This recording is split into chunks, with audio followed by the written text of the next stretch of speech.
In this video, we're going to be tasting wine number 4 of our November blind wine box. So Adam's going to be tasting this wine, and so we're going to go through the steps to taste and see if we can deduce what it might be. Wine. Okay, so first step, Adam, look at the appearance. What does the appearance tell you? It is very deep. I cannot see through it. It's opaque for sure. It also, yeah, it's very dark. It's purple. And also, if you spin the glass, it stains it as it goes around. It's interesting. Thick. Yeah. And then we got the tears here. They're big. They're thick and dense. It looks like it's not even dripping down. It's so thick. Like it's It looks like there's just a ring around the glass. Okay, so appearance, purple. It's deep purple. Deep purple. Yeah. What are some possible grape varieties based on the color purple? Malbec is one. Okay. Very thick-skinned grape, has a lot of purple hue to it. Syrah is another one. Okay. Sometimes, depending on where it's grown, Cab can kind of have a purpliness to it. Okay.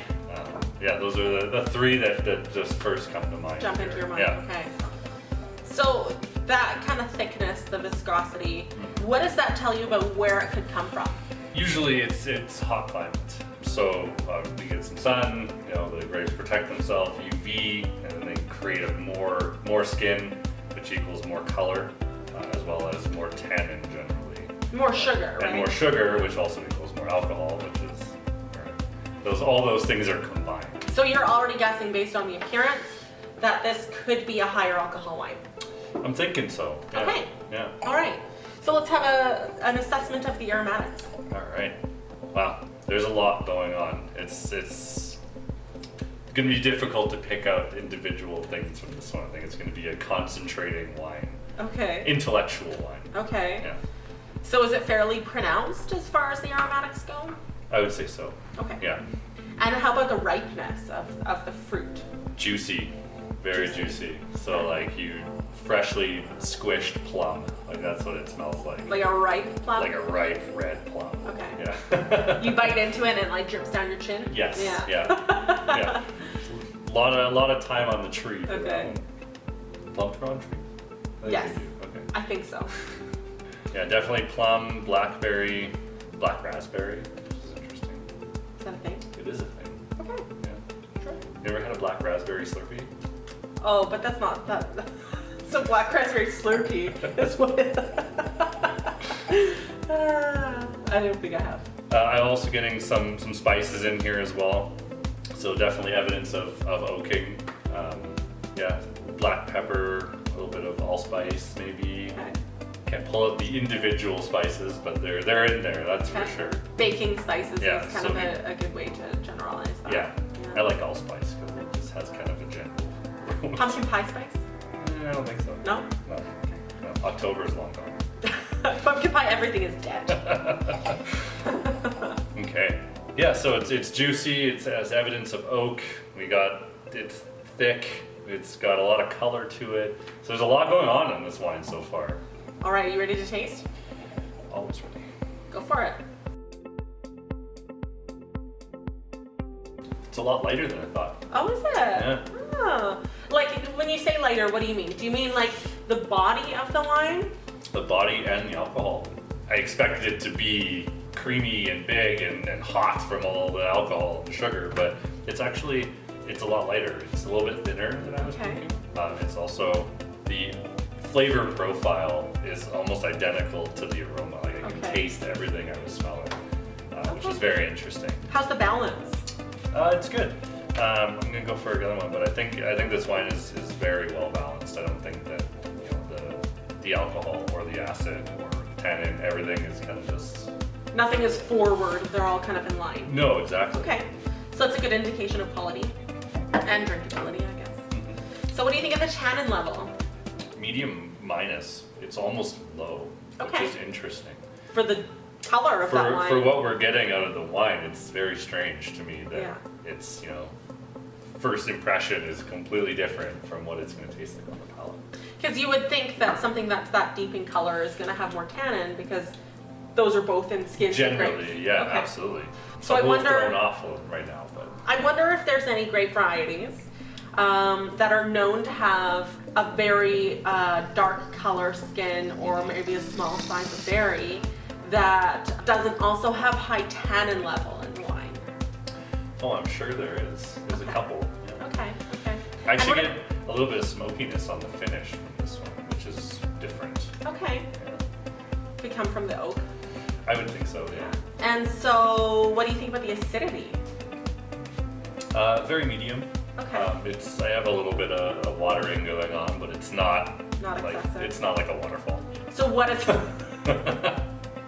so what does that tell you for climate? It was moderate climate, so it's not hot as I had first thought. So Because moderate that would be climate. high alcohol. Right, it would Right. be more extraction, more color. So I'm thinking, this is going to be somewhere in a moderate climate. So somewhere maybe lower California. Okay. I'm definitely thinking New World on this as opposed to Old World. Okay. It just the flavor profile of it doesn't jump out that this is from Europe. at all. Right. So It's a little bit more modern. yeah, it's a little bit more unique in style. Which, Okay. to me, is the New World. And so what would you suggest as far as food pairings go with this wine? Ooh, with this one, I'd do something like a nice braised duck with blueberry dipping sauce. Oh, Yeah. nice. Yeah. That sounds delicious. It would be. Not something I regularly make at home. Well, no, but I mean, I feel like this wine deserves something like that. Okay, something Yeah. a little bit more stepped up. Yeah. All right. This wine's completely throwing me off. Uh-oh. Okay, so let's try and take it down into pieces, all right? All right, So what's the let's do that. color telling you about the grapes? So the color is telling me that it is a dark grape. So as opposed to a big grape like Cabernet, for example. Okay. The little bit of, a lot of purple going on in there is telling me that it's probably a warmer climate grape, something like Syrah, Okay. for example.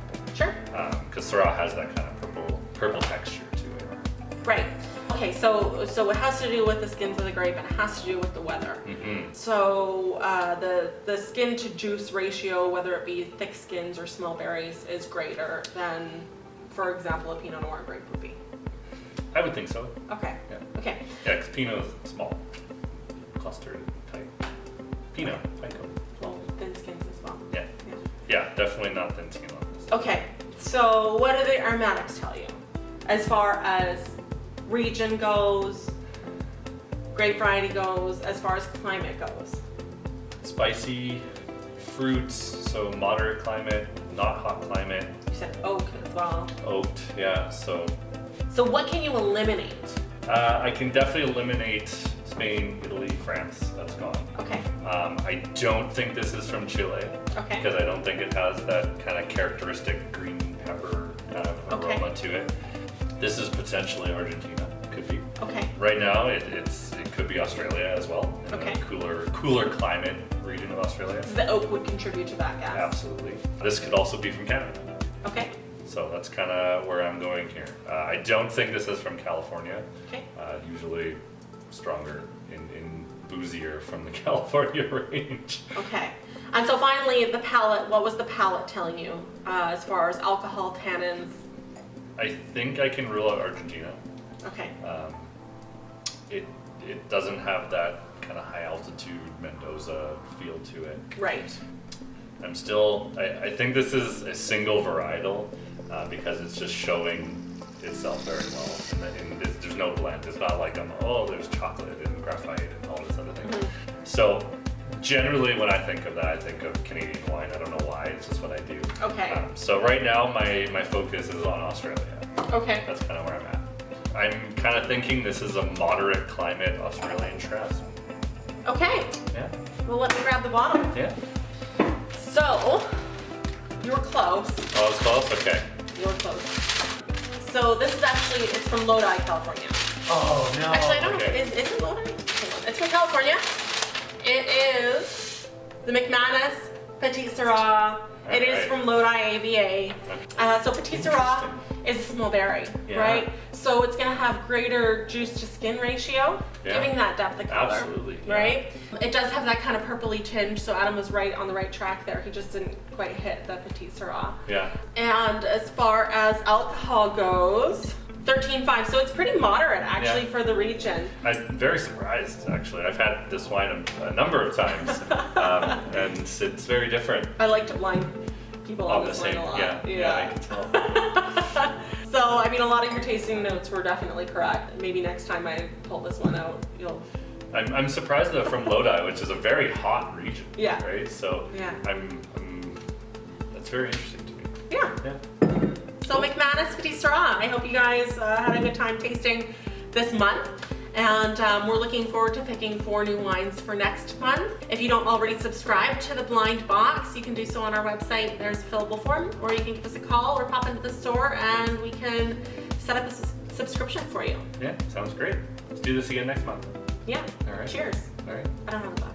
Well, you have a bottle. Here.